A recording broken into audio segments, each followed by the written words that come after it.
자, 조선사타입니다. 현재 시각 6시 30분. 오늘 1월 18일. 날씨는 여전히 춥고요. 뭐 충남 지역에는 눈이 좀 온다고 하니까 참고를 좀 해야 될 것 같고, 아침에 오는데 위에 머리가 이제 많이 좀 빠졌었잖아요. 나는 그래서 이게 탈모라는 게 이제 빠지면 안 나는 게 탈모인가요? 그럼 난 탈모 아니야. 여기 보니까 머리가 이렇게 좀 삐죽삐죽 나와서 다시 나더라고. 아유, 반갑더라고. 자, 오늘은 좀 다른 얘기. 우리 인간은, 사람도 마찬가지지만 어떤 사람이라는 거는 어떤 존재인가요? 각양각색의 의견과 생각들이 있을 거예요. 그리고 정답은 없겠죠. 예전에 누구한테 들었는데, 잘 아시는 바 같이 사람 두 명이 어깨를 이렇게 스며시 쥐고 있는 모습, 서로가 서로를 부둥켜 안기보다는 견뎌낸다. 뭐 저는 그렇게 보여지더라고요. 서로 기댄다 뭐 이렇게 표현도 하고 그렇게 하는데, 그렇게 배웠던 것 같은데, 한편으로는 그런 모습은 뭡니까? 서로가 서로를 기댄다는 거는 서로가 서로에 대해서 평가받고 싶고 평가해야 되는 숙명적인 우리라는 거죠. 우리 사람, 인간. 예전에 20세기 초에 어떤 한 사람이 있었어요. 있었는데 그는 결론적으로 자살로 생을 마감을 했어요. 자살로 생을 마감을 했고, 그때가 아마 1981년도였을 거예요. 그때 나온 그의 메모가 세상을 뒤엎습니다. 그는 평소 때 많은 스트레스를 받았어요. 주위 비평가 평론가들한테 너무나 많은 비평을 받아가지고 고통 속에 살았던 것 같아요. 그는 프랑스에서 주는 콩쿠르상이라고 해가지고, 전 세계에는 제 3대 문학상이 있어요. 잘 아시겠지만 노벨 문학상, 영국에서 주는 맨 부커상, 그 다음에 프랑스에서 주는 콩쿠르상. 노벨 문학상은 1억이 넘어요. 수상작품 상금이. 맨 부커는 한 8천. 근데 프랑스에서 주는 콩쿠르상은 한 10유로 정도, 현재 시가로 한 16,000원 정도 될까요? 그 이유는 각자들 생각을 해보세요. 인세겠죠, 인세. 콩쿠르상을 받았을 때 인세. 그는 그 작품 소설가인데, 많은 헐리우드에도 진출을 하고 놀라운 작품들을 다 발표를 해서 그에게 1950, 60년대 프랑스 최고 상인 콩쿠르상, 레종드네르상인가도 먼저 받고 그 다음에 콩쿠르상을 받았어요. 그러면서 문단에서 많은 활동을 하다가 갑자기 헐리우드에 가서 영화를 시나리오를 쓰면서 활동을 좀 했던 것 같아요. 근데 놀랍게도 그렇게 이제 그쯤 되면 사람이라는 게 그쯤 되면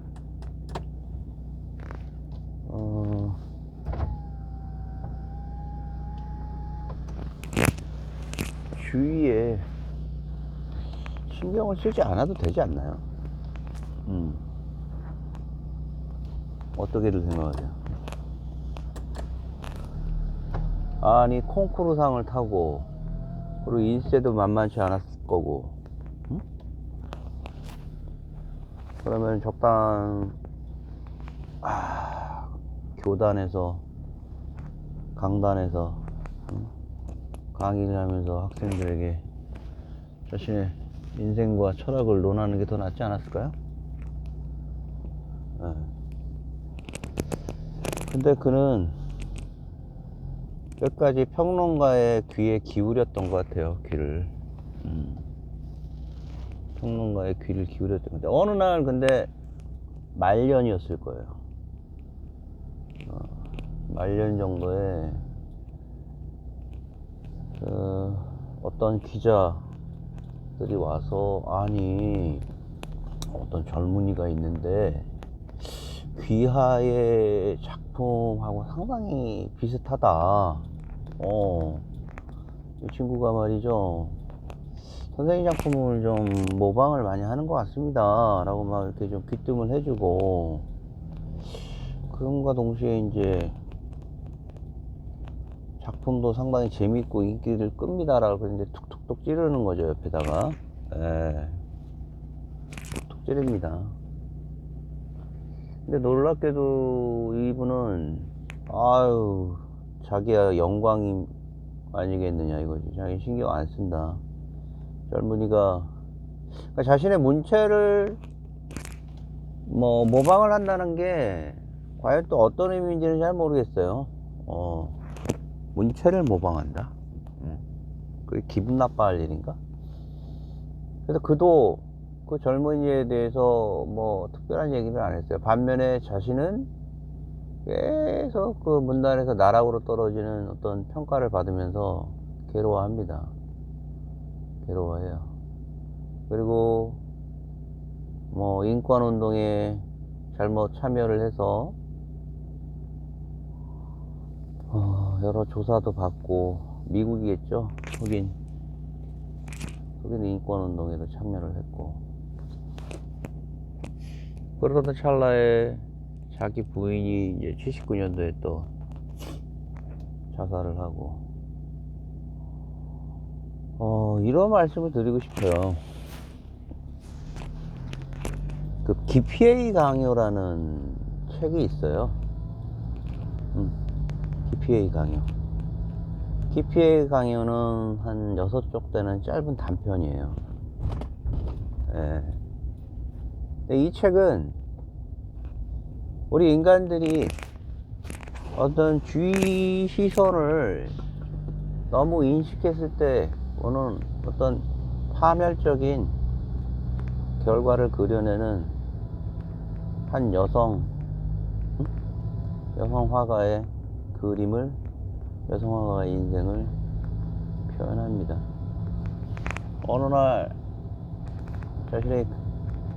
자신의 작품을 전시하는 중에 누가 이렇게 오는 거예요. 작품도 좋고 다 좋은데 깊이가 없다 라는 말을 딱 던져요. 그냥 아무렇지도 않게 그냥 이렇게 그냥 툭 하고 던졌는데, 그 사람이 또 그거를 그러니까 촉망받고 상당한 미모고 실력이 있는 이제 여성 화가였는데, 이분이 이제 그 말을 듣고 좀 이제 상당히 좀 신경이 쓰였나 봐요. 신문에 봤는데 이분의 작품 어쩌고 저쩌고 쓰면서, 하지만 깊이가 없다 라는 이제 찍찍찍 그은 거죠. 평론가가. 이 작품을 읽었을 때 제 느낌은, 이 평론가는 좀 미안한 표현인데 평론을 위한 평론을 썼던 것 같아요. 평론을 위한 평론을 쓴 그가 쓴 한마디 때문에 이 여인은, 이 화가, 이 유호의 여인은 파탄의 길에 겪게 됩니다. 나중에 읽어보시면 아시겠지만, 여러 사람들이 그에게 이런저런 얘기도 해주고, 남자도 소개받고 하지만, 그때 날렸던 한 사람의 비수가, 글로써 쓰여진 비수가 그녀에게 가슴에 파고들어서 결국 그녀는 자살로 마감을 합니다. 그때 그녀에게 평론을 썼던 그 평론가는 또 그녀에게 한마디를 남깁니다.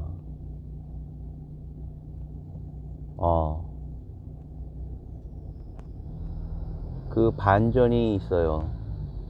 놀랍게도 좀 욕을 하면 어떻겠지만, 그 새끼는, 그 평론가는 그녀에게 아무렇지도 않게 깊이를 강요하는 이 사회가 아쉽다라는 아주 놀라운 반전의 얘기를 씁니다.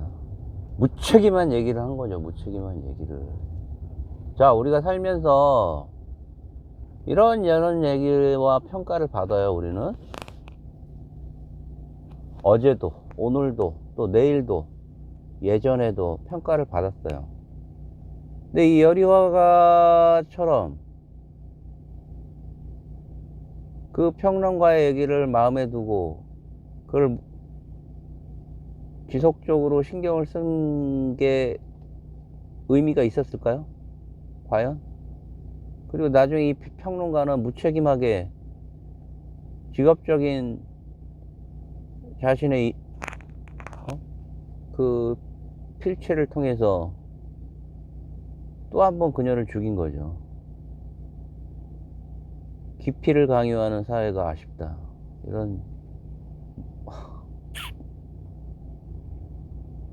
저도 말을 하면서 답답해지는 부분이 있는데, 제가 초장에 얘기했던 그 사람은 로맨가리라는 사람이에요.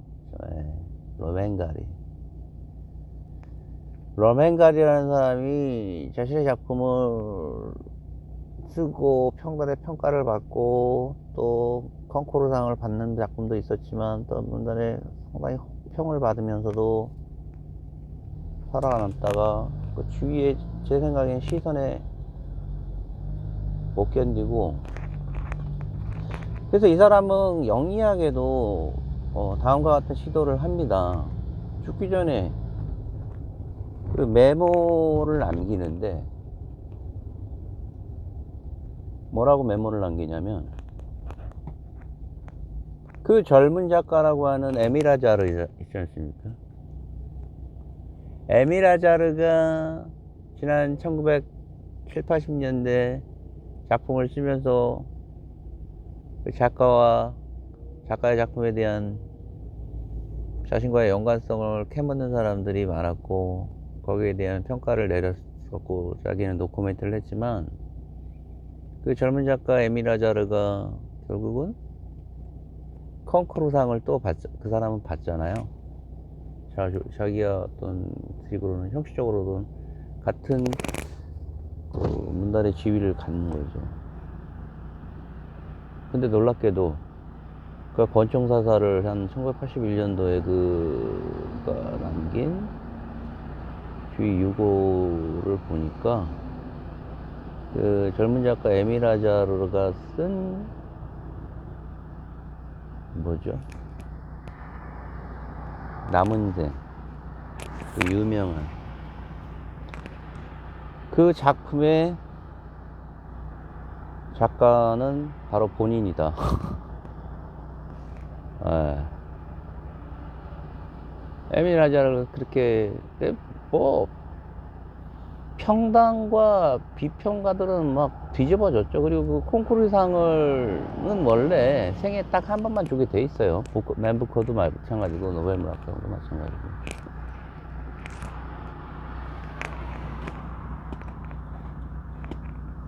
자,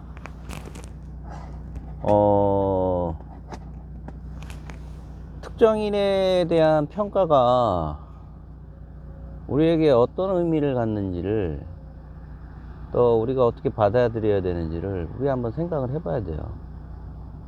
예. 말씀드렸던 PPA 강의회에서의 그 여류 작가의 그 평론가의 그 이중적인 행위, 그건데 제가 봤을 때도 지금 현재 나와 있는 우리의 자화상이라고 보여져요. 어떤 상황에 따라서 팔랑팔랑 거릴 수밖에 없는 우리 인간의 나약함, 한계, 그리고 그 세상을 조롱하면서, 만약에 그 에밀 아자르가 쓴 그 모하메드 모모의 이야기였던 그 남은 여생이었나요? 그 작품이 러멘갈이라는 이름으로 썼다라면은 어땠을까요? 그때 한참 런던에 혹평을 받고 있었는데, 로맨가리가. 그래서 이 웃기는 놈들이라고 하면서, 웃기는 사람이라고 하면서 이분들을 그냥, 아마 그를 조롱했던 비평가는 그가 자살한 이후에 썼던 그 내용과 그 에밀 아자르의 정체를 알고 아마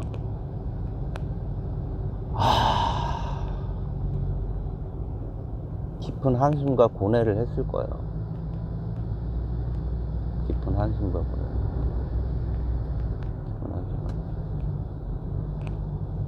누가 누구에게 평가를 받는다는 거는 정말 위험한 행위이고 폭탄 같은 겁니다. 아주 센시티브하고.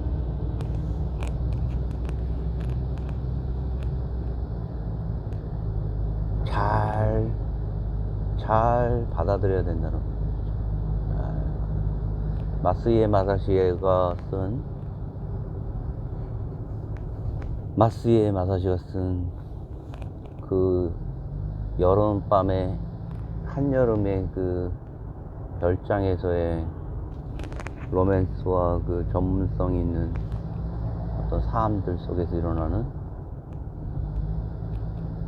그리고 그 사카미스인가요? 주인공의 스승이 그 설계사무소, 일본 거장의 설계사무소에서 벌어진 그 놀라운 짐들, 그리고 가면 속에서 이루어지는 사회의 커다란 그 어떤 그 틀에 갖춰진 사회일수록 평론이라는 거고 평가라는 거는 권력입니다. 권력이 있는 자에게는 어느 정도 이렇게 좀 부드럽게 넘어가는 경향이 있어요. 거기에, 그리고 그걸 받아들이는 본인은 거기에 적당한 보상을 해야 되는 부분이 좀 있는 것이고, 그걸 하지 못한 거는 러멘갈이라는 아주 까칠한 작가, 사회 전반적으로 권력에 대해서 조롱을 했던 그가 많은 평론가들에게 그런 평가를 받았지만, 그는 거꾸로 놀라운 반전을 일으키는 작품 활동을 하죠. 우리가 살면서 누구에게 평가를 받고 누구의 평가를 하는 거는 조심스럽게 해야 되기도 하지만, 또 조심스럽게 받아들여야 될 부분도 있지만 한 번은 피식 웃을 수 있는 그런 마음의 여유가, 잔인한 평가를 받더라도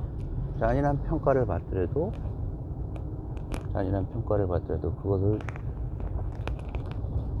넌지시 바라볼 수 있는 자신만의 마음의 근육이 필요할 때입니다. 오늘은 여기까지 하겠습니다. 오늘 에밀 아자르와 로맨가리 그리고 기피에이 강요, 이런 내용들을 가지고 두 책에 대한 작품을 한번 얘기를 해봤습니다. 좋은 하루 되시고, 조선사태였습니다.